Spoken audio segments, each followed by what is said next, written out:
you know, either younger than us or, you know, passed and retired. So why not? You know, I want to challenge myself. The best always looking to fight the best and challenge themselves, you know, and why not, you know, challenge. Terence Crawford can't beat him, right?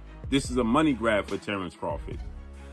It's just a situation where Terence Crawford is trying to fill up his bank account opposed to actually his legacy. But if you study Floyd closely like I have, you will notice that During a live interview with Stephen A. Smith, Terence Crawford appeared to accept Floyd Mayweather's challenge.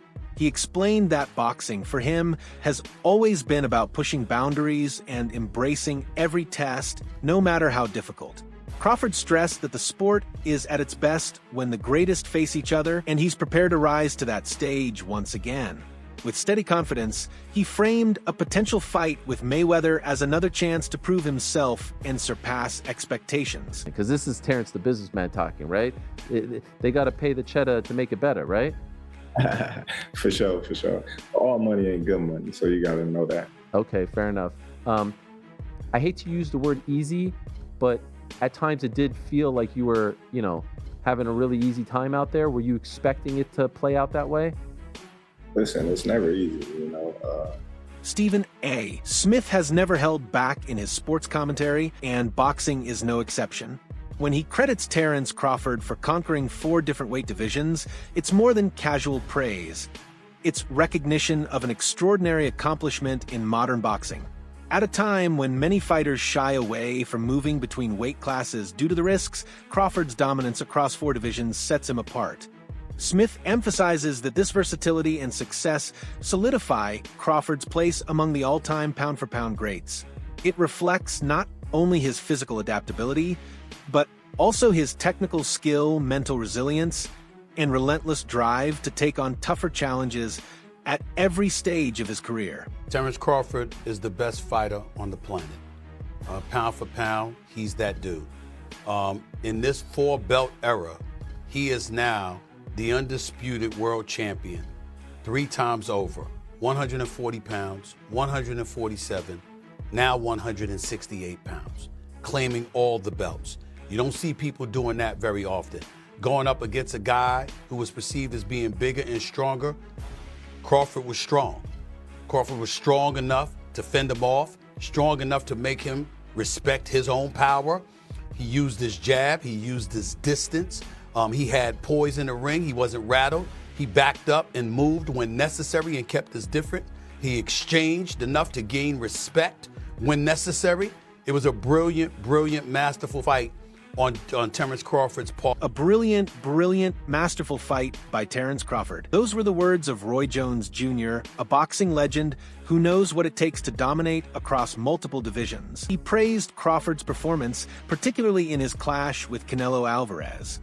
Jones pointed out that Crawford demonstrated the rare ability to draw from the arsenals of both Floyd Mayweather and Erislandy Lara, 2 fighters who had previously given Canelo trouble in their own ways. For Jones, this showed that Crawford is not only a naturally gifted athlete, but also a dedicated student of the sport. What impressed him most was that Crawford didn't simply copy those strategies, he adapted them, blending the techniques into his own rhythm and making them even more effective in real time. This adaptability, Jones explained, is what separates Crawford from fighters who rely on a single style and often struggle against elite opponents. Alvarez has been a great fighter his whole career. People like Erislandy Lara gave you the blueprint on how to beat him. People like Floyd Mayweather also gave you the blueprint on how to beat him. But Bud is more fierce, more fearsome and more angrier and more meaner than both of those guys. So you know if they showed you the blueprint, Bud gonna go out there, take that blueprint and do even more with it, which is what Bud did. So it was never a question in my mind whether Bud really was going to outbox me, just if he could take the punch. And right away he showed, bam, he could take the punch. So I knew from that point, if he just slow him down, which he did, he'd be okay. Then late in the fight, what other people still didn't see, late in the fight, Bud started hitting Canelo's body.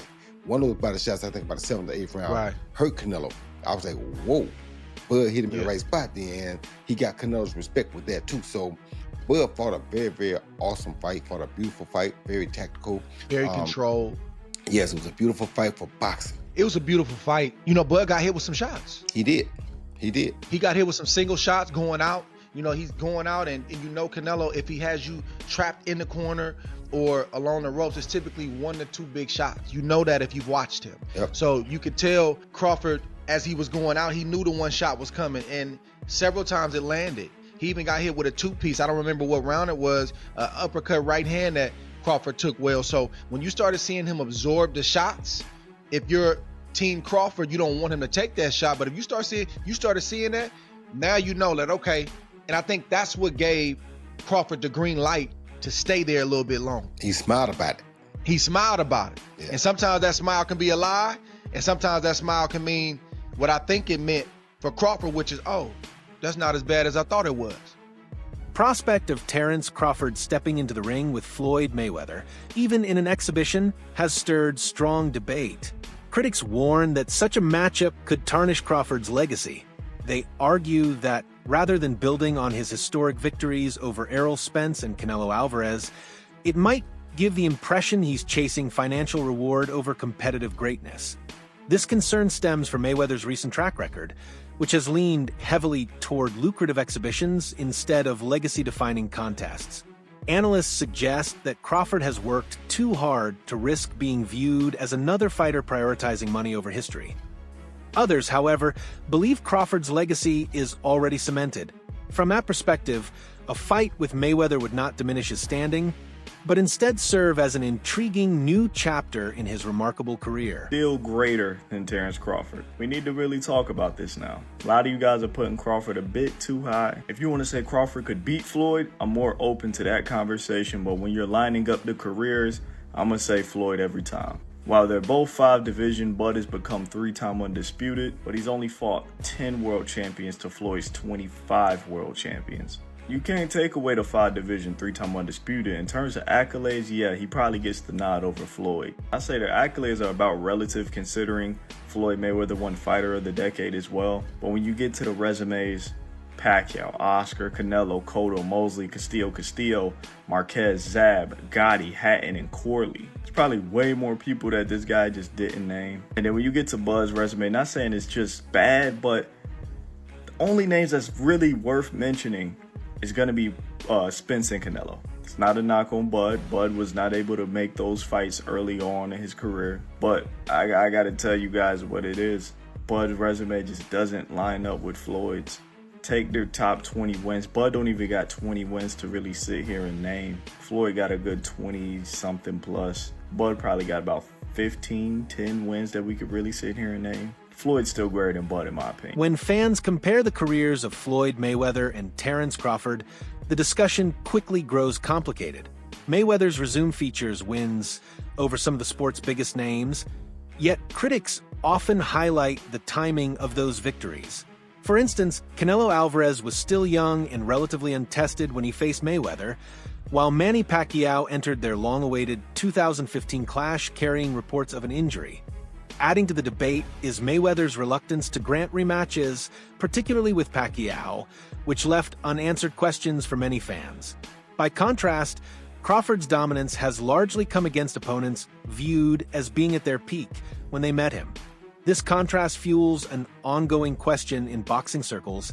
Was Mayweather's flawless record the product of unrivaled skill or the result of strategic matchmaking? Strong mindset, they're really confident, they really believe in themselves, but you need more than that mindset. You need to have the full package of everything that I'm talking about, what Floyd has got. Fighters should only want to get better. The more you win, the more you should work hard. If you think about losing, you're going to lose. All I ever thought about was winning. So that's all I know. Floyd would visualize his success before he even stepped into the ring. There was no alternative to him but winning. And this mindset isn't just for boxing, it's for all walks of life. And I've actually done a full video talking about how I used this mindset of visualization to win my Olympic medal. And it was an absolute game changer. Now, Floyd used to use this mindset to ease the pressure that he put himself under. And he made himself think like, I'm not under any pressure right now, where he was under immense pressure. Pressure either makes you or break you. Well, you see where I'm at, so it's obvious that I'm the type of athlete or I'm the type of entertainer that can deal with pressure. There's never no pressure. Now, if you watch his fight in 2013 when he fought Canelo Alvarez, Canelo came in a young, strong, undefeated fighter, but by round 2, Floyd kind of had him figured out. He was reading Canelo's jab. He would slip outside and then come back with a clean counter punch, then move his feet and get out of the way. He basically had the full fight under control, and he was controlling the full rhythm of the fight. He was forcing Canelo to fight at his pace, and this is what he would do in all of his fights. He would get his opponent to do what he wanted them to do without their opponent even realizing it, which is what we call boxing IQ. Now, even though I'm not a fan of Floyd Mayweather personally, because of the time when I did meet him, what he said to me made me just feel like... Tony Jeffries, respected boxing analyst, argues that Floyd Mayweather's greatest weapon was not just his defense or speed, it was his mindset. Jeffries explains that Mayweather's unshakable belief in his ability to defeat anyone made him especially dangerous. Even in tightly contested bouts, Floyd's exceptional boxing IQ gave him the upper hand. His skill at reading opponents, adjusting in real time, and maintaining composure under pressure separated him from fighters who relied only on athleticism. According to Jeffries, this psychological edge, paired with technical precision, is what made Mayweather seem nearly untouchable and allowed him to retire with a perfect record. This past Saturday, Mexican Independence Day weekend, what he took on defeated another first ballot Hall of Famer, but he essentially jumped up 3 weight classes, technically 2, from 154 to 168, but only had 1 fight at 154 last August against Israel Majimov. Terence Crawford defeated Saul Canelo Alvarez, who is a 4-division champion, 2-time undisputed super middleweight, and the reigning, at the time, super middleweight world champion, undisputed world champion. And Terence Crawford beat him handily and convincingly. And because he beat him so easily, now the 63 win, 3 loss, 2 draw, 39 win by way of knockout, biggest threat has been now imposed on Terence Bud Crawford. And that's the Mexican Ecuadorian monster, David Benavidez, who is a 2-division undefeated world champion, is the 2-time WBC super middleweight and reigning WBC light heavyweight, 175-pound champion, who has a record of 30 wins, no loss, no draw, 24 wins by way of knockout. He stands 6'2" with a 75-inch arm reach. This is a fight that David Benavidez has been calling for Canelo Alvarez when he was at 168, and Canelo Alvarez strategically maneuvered around him. But Canelo Alvarez is 5'7", with a 70-inch arm reach, started his career at 147 pounds, made his real name at 154 pounds. He's not a big guy, okay? And styles make fights. Benavidez is 6'2" with a 75-inch arm reach. His last fight at 168 against Demetrius Andrade, he rehydrated to 193. So he's a big guy. Canelo Alvarez probably rehydrate to 182, maybe 185 max, right? He's not a big guy, right? The boxing world is always hungry for compelling matchups, and one of the most discussed possibilities is Terence Crawford against David Benavidez. Known for his size, power, and relentless aggression, Benavidez presents a challenge unlike any Crawford has faced before. Fans view this as the kind of high-risk fight that could push Crawford to new limits. Though nothing has been confirmed, the speculation reflects a broader demand for legacy-defining contests rather than exhibition spectacles driven purely by money. A showdown between Crawford and Benavidez would embody the ultimate clash of skill versus size, precision versus pressure. I said that was going to happen. If Crawford was to win, we're going to be seeing a lot of these debates on whether or not Floyd Mayweather or Terence Crawford is going to be better. Now, this is going to be a debate for a long, long time. I'm talking about one of those debates like LeBron versus MJ, Messi versus Ronaldo. It's one of those. And the thing is, I can get behind it. Let me go ahead and say this. When it comes to resume, I do think we give Floyd Mayweather the edge. I mean, he beat a bunch of champions. He reigned for a long time. While Crawford, his resume is heavily criticized, and he's just not getting, his kind of respect for beating Errol Spence and Canelo Alvarez. But if we're talking strictly off of skills, this is where things get really, really tough to talk about. I think a fair assessment of this matchup would be Floyd Mayweather wins from 135 and 140, while Crawford wins from 147 to 154. And I say that because I feel like Floyd's style changed once he got to welterweight. He became a more defensive fighter, and he just wasn't as much focused on offense. And knowing this, I feel like Crawford would have had a much better chance of handling him. And we all know, Crawford was an absolute monster at welterweight. But hey, man, like I said, this is going to be a debate for a very long time. I can't wait to hear all the talk about it. But I'm curious on your thoughts. Who you think wins in the fight, Floyd or Terence Crawford? Let's talk about it, and follow me for more about The debate over Floyd Mayweather and Terence Crawford has no simple conclusion. Both faced the best of their eras and consistently emerged victorious with dominant performances. Mayweather's flawless record and defensive brilliance defined his generation, while Crawford's success across multiple weight classes highlights a rare combination of versatility and dominance. What complicates the discussion are the differences in eras, opponents, and circumstances. Declaring one definitively greater than the other may be impossible. Yet together, they embody the highest standard of boxing excellence. The guy right now in the sport that's supposed to be the man, big bad wolf, you beat him, you the wolf. Now it's like, you know what I mean? Like, all right, well, so I'm gonna fight. You beat the shark, you beat the wolf. Right. Damn. Like, you know what I mean? Ain't no more ops out there. It's ops out there, but who gonna make them really want to get up?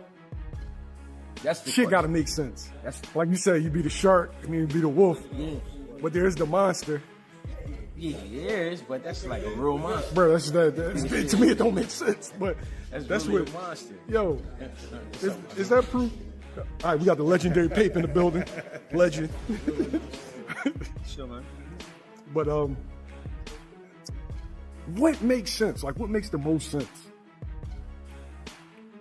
I know you said get a line of suits, Brooks Brothers. Yeah, you know what I'm saying? Your line of suits get your money, man. Yeah, go ahead and get the easy money, man. You ain't gotta sweat no more. What's up, Not saying you ain't gotta work, you ain't gotta sweat. What's happening? He's paved a career where he could sit down at a table and get this money. He could come out with a Terence Crawford series now, just doing whatever he like to do. People gonna watch it. Nobody, the fighting part, people don't understand what it's like to be a fighter. A lot of times fighters really don't be interested in certain fights. It's cause when a guy see himself up here and then is fighting a guy down here, it don't interest him. So therefore, when he train, he not gonna really train. He gonna train, but he not gonna train. He not gonna listen.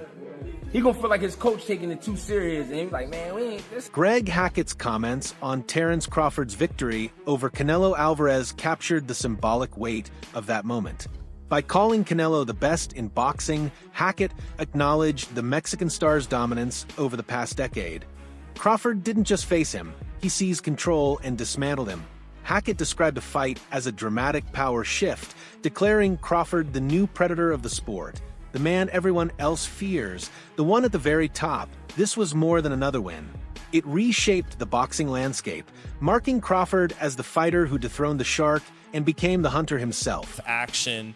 And I think Crawford displayed his skill enough, even to someone with not the most trained eye, that they know they saw a very high-level athlete perform something at a very high level last night. I think he gained the sports world's attention last night and respect. He already did after Spence, but it went to another level in this fight. And I think even the fight itself, like just from a median level, but then the moments where they were having these exchanges, like kind of late in the fight, then people were like, all right, it was good. Then like, okay, I saw somebody like, they're squabbing. Like, this is a fight here. So I think it did.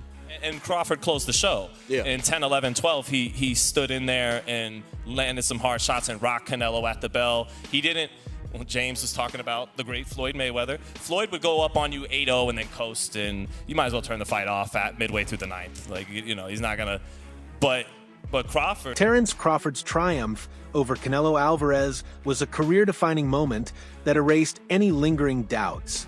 His dismantling of Errol Spence had already silenced critics who questioned the level of his opposition, showcasing his ability to control every aspect of a fight from start to finish.